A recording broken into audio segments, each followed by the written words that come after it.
So let us see this problem. You are given here A, B, C, D. A, B, C, D is a square.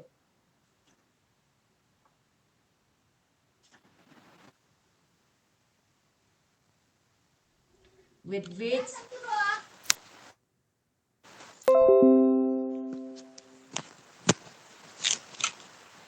2, are placed at A and B, and weights 3, 3 are placed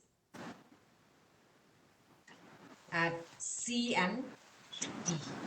C and D placed at the corners C and D. So here what we have to find out, the portion of the center of gravity of this square. So as we know that the weights always acts vertically downwards. So as you can see here in this figure, A, B, C, D, weight 2 is placed at the corner A, which acts vertically downwards. Weight 2 also placed at the corner B, which is acting vertically downwards. Similarly, at C and D also, these two weights 3 are placed at C and D respectively, which acts vertically downwards. So now let us see here.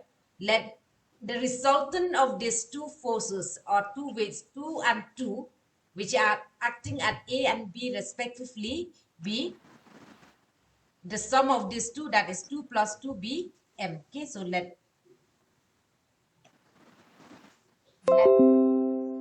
the resultant weight of 2 at A and 2 at B equal to 2 plus 2 B, which is equal to 4, B acting at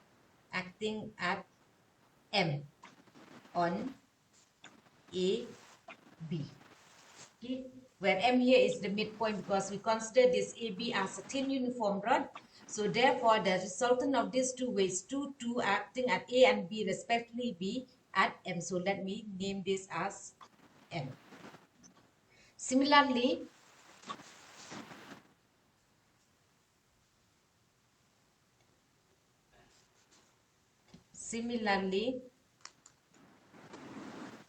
the resultant weight of 3 at D and 3 at C, B. Similarly, the resultant of this weight 3 at D and 3 at CB, 3 plus 3 is equal to 6 acting at N, the midpoint of CD. So this is N. So the resultant of these two weights, 3 at D and 3 at D, is equal to 3 plus 3, which is equal to, as it is equal here, 6, is acting at the point N on CD. So therefore, the resultant of these four weights, 2, 2 at A, 3, 3 at D, now are 6, are 4 at N,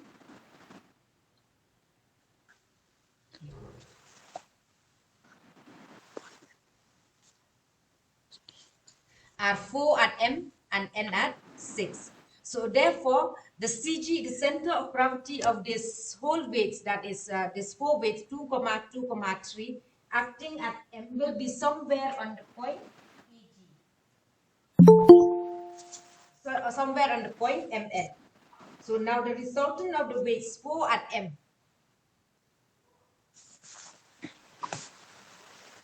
So the resultant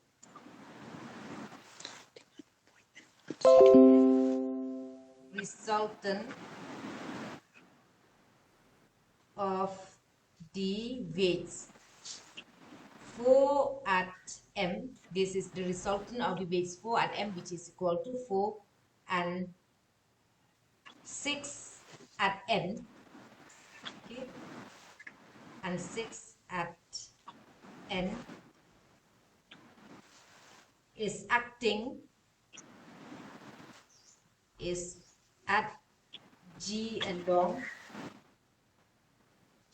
M N. So as you can see in the figure, the resultant of these two weights, that is 4 at M, this resultant weight 4 at M and resultant weight 6 at N, is acting at G along Mn, such that on taking the moment of these two forces, that is forces 4 about G and force 6 at G, we can, by taking moment of forces, it is the product of their force, such that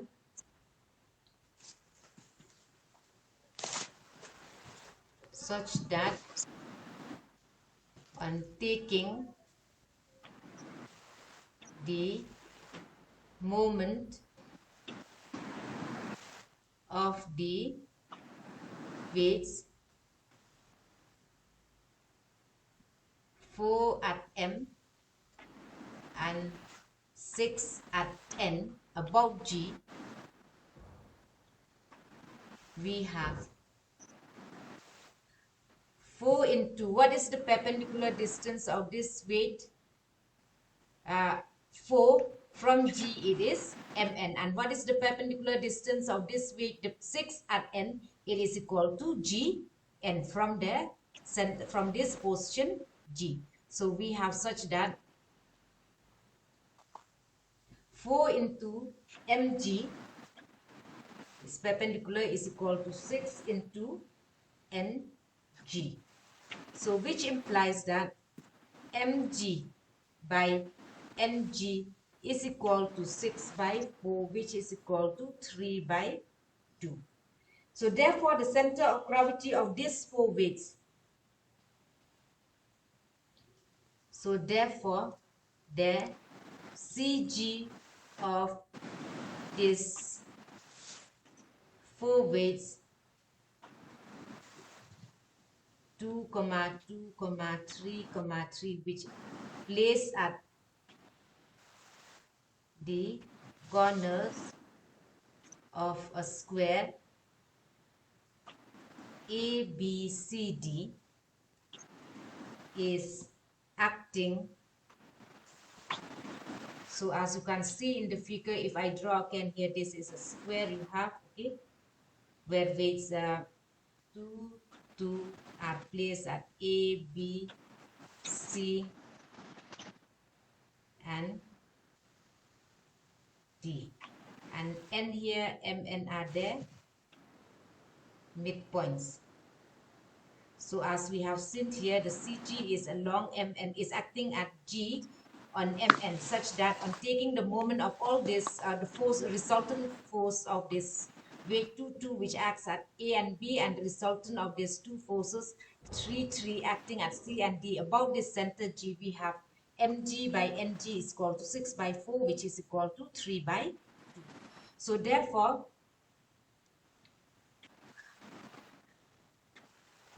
is acting at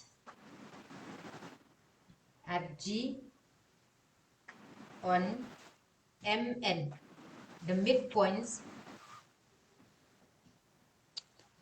of A, B, and C, D, such that mg is equal to,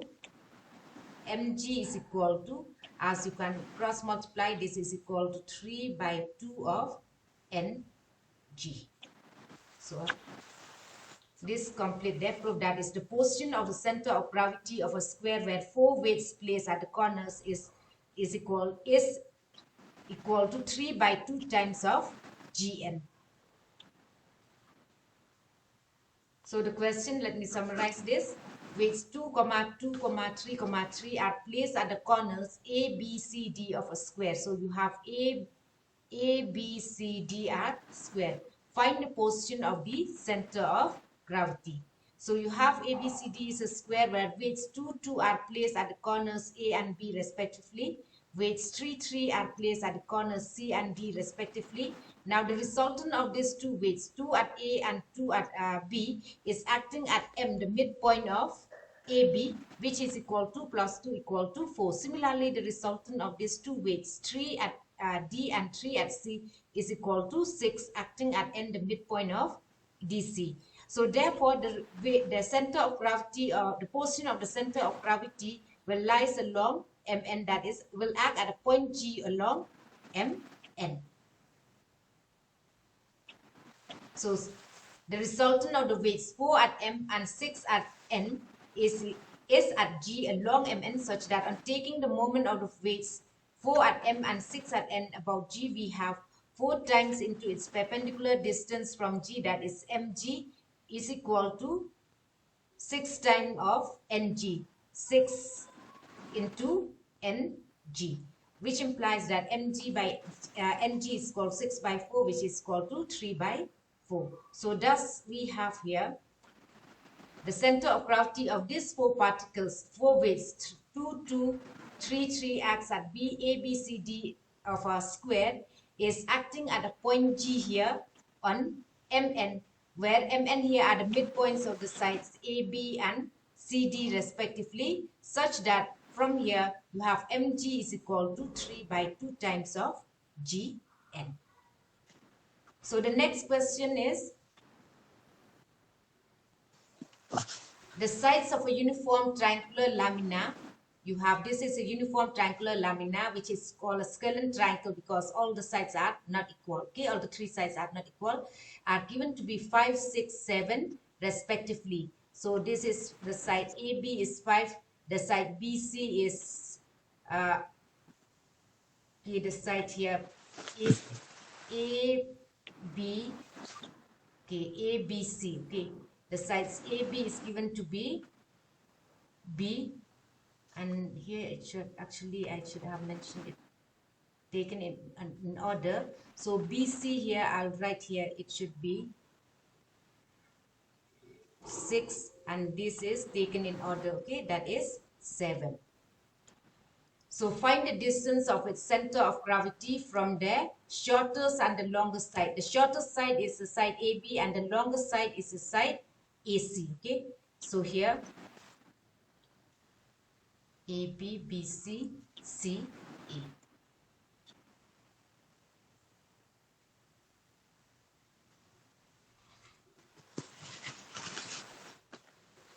So as we know that the center of gravity of a triangular lamina is at the centroid, as we all know it, as I've already discussed in the class also, the center of gravity of a triangular lamina is at the centroid. So let me write here, we know that the CG of a uniform triangular lamina is at the centroid of triangle ABC, and by centroid it means that, suppose here you have this is D and this is point E, okay, and the midpoint of AB is denoted by F, where the length of the side of AB is given to be 5, the length of the side BC is given to be 6, and the length of the side CA is given to be 6. So here what we have to do is that this, as we know that the centroid of this triangle ABC divides, here the centroid is at the center of the triangle ABC, therefore G divides AD.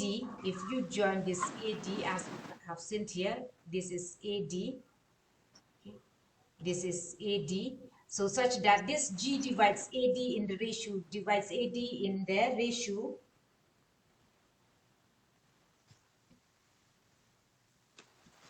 2:1.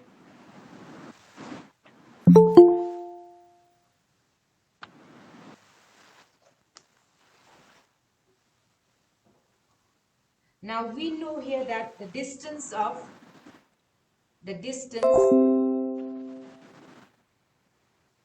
we also know that the distance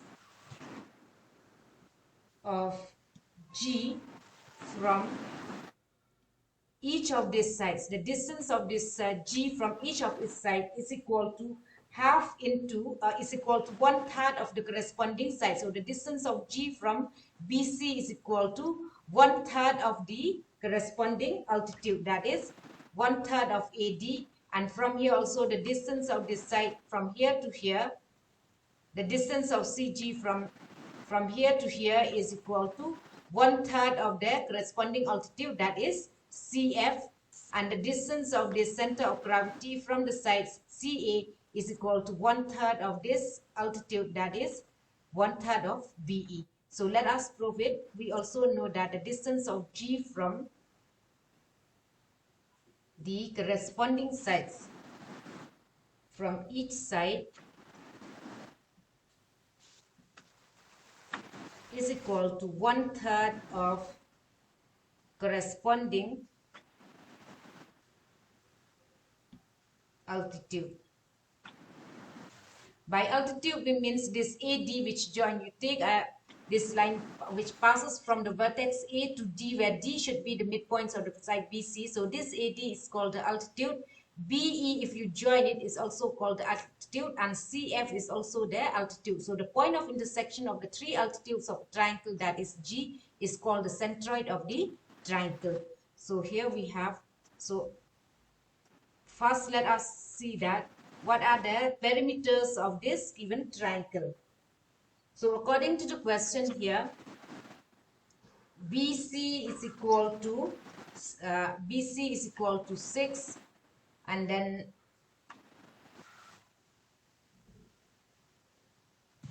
CA is equal to 7, and AB is equal to 5.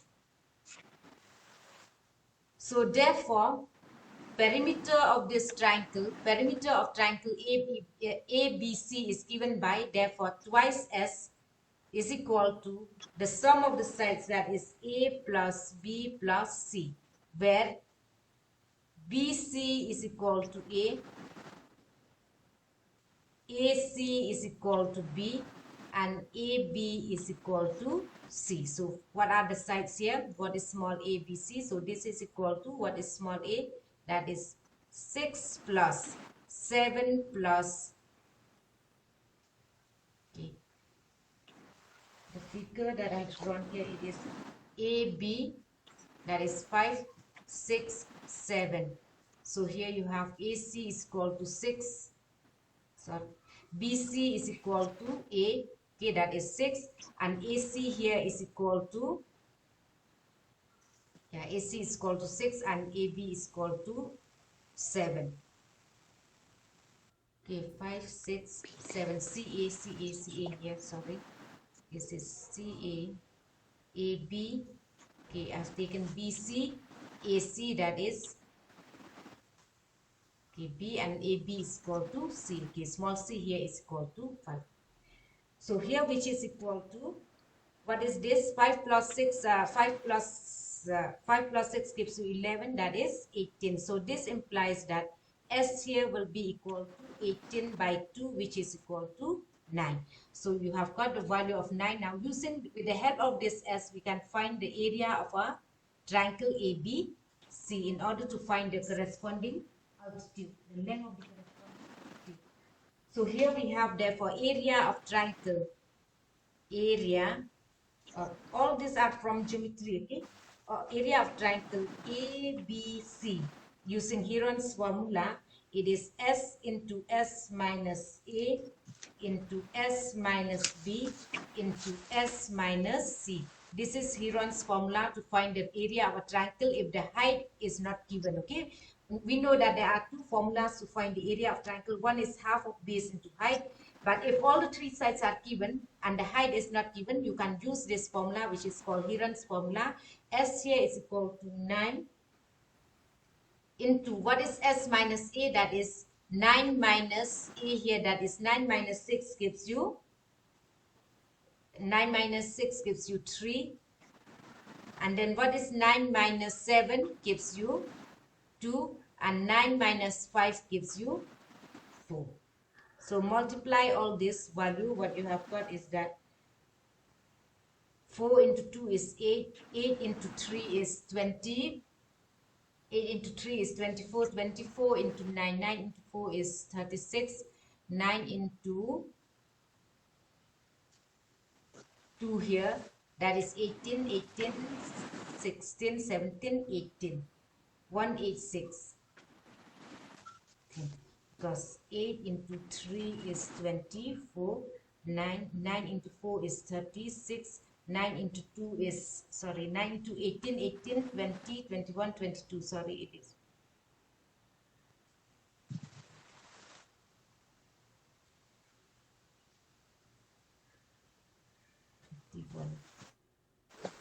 This is 2. And the square root of this is 6 into root 6, because 6 into 36 gives you 218 into 36. So we have got the area of the triangle ABC, but the altitude here, the formula for the altitude from geometry, it is equal to 2 times into area of triangle ABC divided by corresponding sides.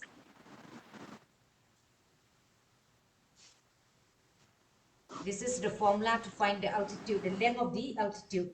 So what is the area of triangle? As you have seen here, it is 6 root 6. So 2 times of 6 root 6 divided by corresponding sides. So therefore, you, with the help of this, the above formula, therefore the altitude, the length of the altitude through A, length of the altitude through A is equal to 2 into 6, that is 12 root 6. And what is the corresponding sides? Let me go back to the figure that I have drawn. So as you can see here, what is the length of what is the altitude through A? It is AD is the altitude. And what is the formula to find the altitude? It is AD here. The length of AD is equal to 1/3 of the area of this triangle ABC divided by the corresponding side. So corresponding side here is BC. The sides which corresponds to the altitude AD is the side BC. So therefore, what is the length of the side BC? It is given to be 6. So it is given to be 6. So as you can see here, 6, that is 2, which is equal to root 6. So therefore, you have got the value of the length of the altitude through A is equal to 2 root 6. Next, let me find out what is the length of the altitude through B. So by going back to the figure, what is if you draw this, okay? Okay, suppose here this is E, okay? It should be straight. So here in this case, for this altitude BE, what is the corresponding side for this altitude BE? It is the side AC, which is of length 7. So by the formula, the length of the altitude BE here, length of the altitude through B is equal to formula, that is 2 times the area. So 12 root 6 divided by what is the corresponding side to the altitude BE? It is CA, that is 7. So you have 12 root 6 by 7. Now length of the altitude through C is equal to, again, that is area, 2 times the area of triangle ABC divided by the corresponding side. So that is 12 root 6 divided by what is the corresponding sides to altitude CF? It is a side AB, that is 5. So you have 5 here. So these are the values. Now According to the question, you have to find the center of gravity from the longest side. And the formula for that is the distance of CG from each side. I've mentioned here it is the distance of the centroid from each side is equal to 1/3 of the corresponding altitude. So from the shortest side, as we know that what is the corresponding altitude, so therefore here we have distance of center of gravity from the longest side. Therefore, distance of CG from what is the longest side? The longest side is AC, no? That is of length 7 from the longest side is equal to 1/3 of the corresponding altitude. 1/3 of the corresponding altitude. So this is, sorry, 1/3. So it is equal to 1/3. What is the length from the corresponding altitude from the longest side? That is this one. The altitude through B. So that it is equal to 1/12 from the longest side. That is this one divided by 7. So this is 4. So you have 4/7 into root 6. So therefore the distance of the center of gravity G from the longest side is called 1/3 from the length of the altitude from which corresponds to the longest side. Corresponding of the longest side is this side CA. So you have this 12√6/7. Now distance of CG, distance of CG from the shortest side. Now this side is equal to 1/3. What is the length of the shortest side? It is 5. So that is the length of the altitude through C. The altitude through C, because the side which corresponds to the altitude CF is its side AB, which is of length 5. So you have 12√6 divided by 5. So 3 into 4, so it is equal to 4/5√6. So thus you have the distance, the length of the shortest distance and the length of the greatest distance of the altitude from the longest and the shortest side. So let me again, okay, I hope it's clear.